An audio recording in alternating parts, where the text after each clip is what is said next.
The evening it happened was not the kind that announces disaster.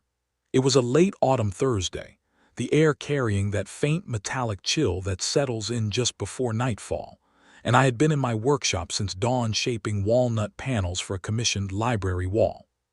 The scent of sawdust clung to my flannel shirt as I steered my old pickup down the winding dirt lane toward the iron gate that marked the entrance to my property. From a distance I saw headlights reflecting off the bars, too bright and too still. As I drew closer, the shape of a pearl-white Range Rover came into focus, parked sideways in deliberate defiance, sealing off my path as cleanly as a barricade. The engine was idling, exhaust drifting lazily into the dimming sky. I cut my truck's motor and stepped out slowly, boots pressing into gravel that crunched loud enough to echo against the surrounding trees. In the passenger seat sat my wife, Maricel, her silhouette unmistakable even through the tinted glass. She wasn't crying. She wasn't afraid.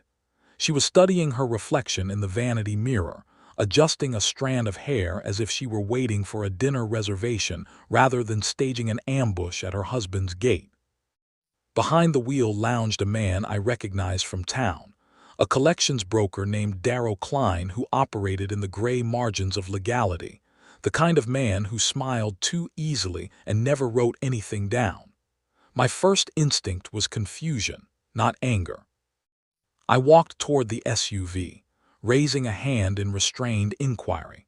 But before I could reach the hood, the rear doors opened in unison and two broad-shouldered men stepped out, their boots landing heavily on the gravel as if punctuation marks at the end of a sentence I hadn't yet read.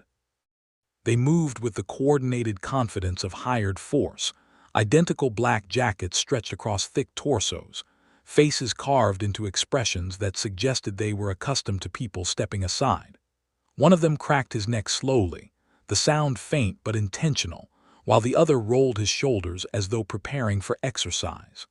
Maricel finally lowered the window halfway. The look she gave me was not the one I remembered from quiet mornings or shared holidays. It was distant, appraising, edged with contempt I had somehow failed to detect growing over the past decade. She said she was finished with the smallness of our life, that she had found an opportunity for something bigger, something more aligned with her ambitions. Her words carried the rehearsed cadence of someone who had practiced them in a mirror. Darrow smirked beside her, tapping his fingers against the steering wheel in a rhythm that suggested impatience. She declared she would be claiming her share of everything immediately, that negotiations were over, that I would cooperate or be persuaded. The larger of the two men took a step closer to me, gravel shifting under his boots, and informed me in a voice devoid of inflection that they were there to ensure the separation remained uncomplicated. His partner added, almost casually, that resistance would be physically discouraged. It was meant to intimidate, to trigger panic, to reduce me to a pleading husband overwhelmed by betrayal. Instead, what I felt was something colder and far steadier than fear. There is a peculiar calm that arrives when a person underestimates you completely. I looked at the men, then at my wife, and realized she had rewritten me in her mind as a harmless craftsman who measured wood and minded his temper. She had erased the years before the workshop, before the quiet lane and the orderly stacks of lumber.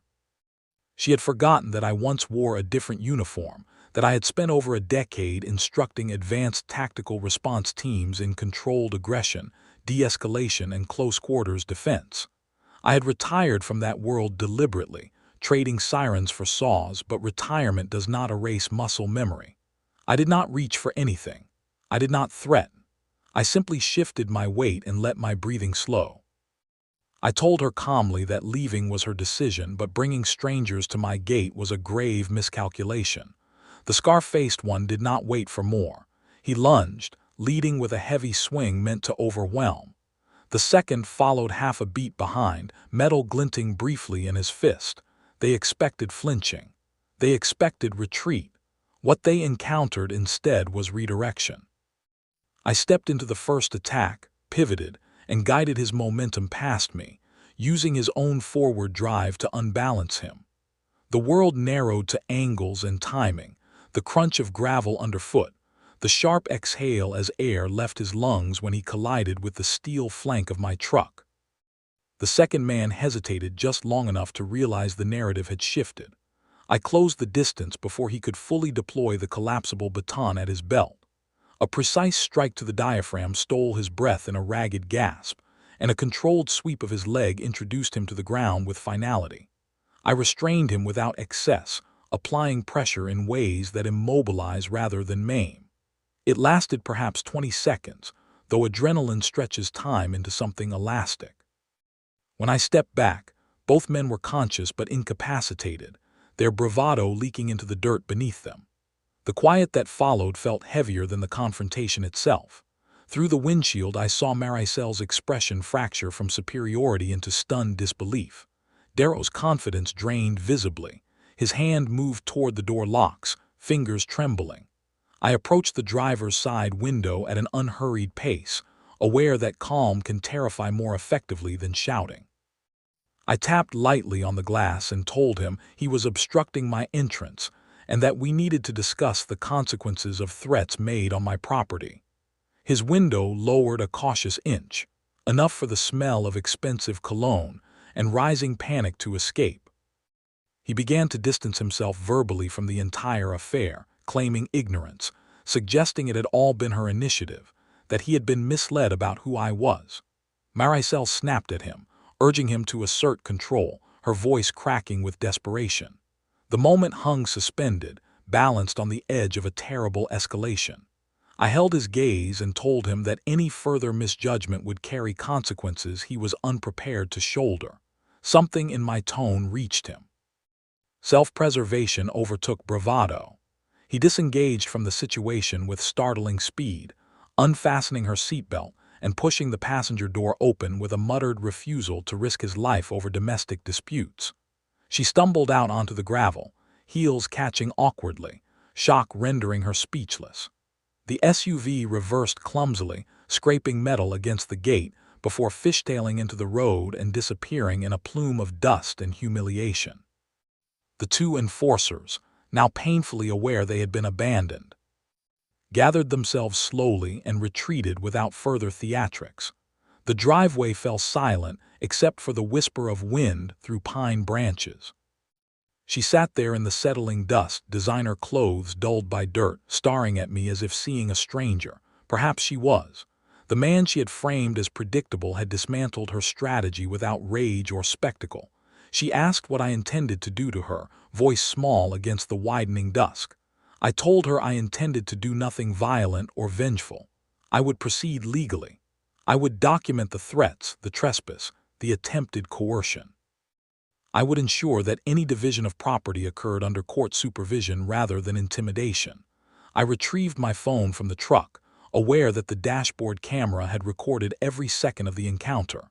When I contacted the county authorities, an office still staffed by individuals I had once trained, I relayed the situation with measured clarity. There was no need for embellishment. Facts carry their own weight. She watched as the gravity of her choices settled in. The law, unlike hired muscle, does not abandon a scene when fear appears. It arrives methodically and stays. In the months that followed, proceedings unfolded with the quiet inevitability of seasons changing. Charges related to intimidation and conspiracy complicated her ambitions. Financial penalties eroded the extravagant future she had envisioned. I rebuilt the damaged gate and reinforced it not out of paranoia but practicality. The workshop resumed its rhythm, the steady rasp of sandpaper more honest than any promise whispered in a luxury vehicle. I began offering evening self-defense classes at the community center, not as a display of dominance, but as a reminder that preparedness is a form of peace.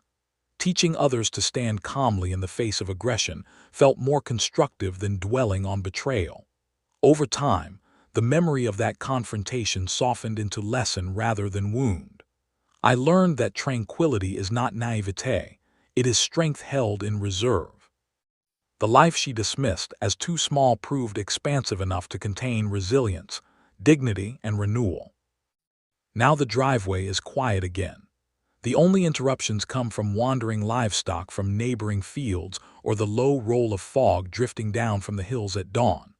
The workshop windows glow warmly at night, and the projects I take on are chosen not for prestige but for satisfaction. I sometimes reflect on how quickly illusions collapse when tested against reality. She believed force would secure her advantage, that spectacle would intimidate me into submission. Instead, restraint exposed the fragility of her plan. If someone you trusted arrived at your door with hostility disguised as entitlement, would you answer with fury, or with the steadiness that turns aggression back upon itself? I chose steadiness. And in doing so, I reclaimed not just my property, but the quiet certainty of who I am.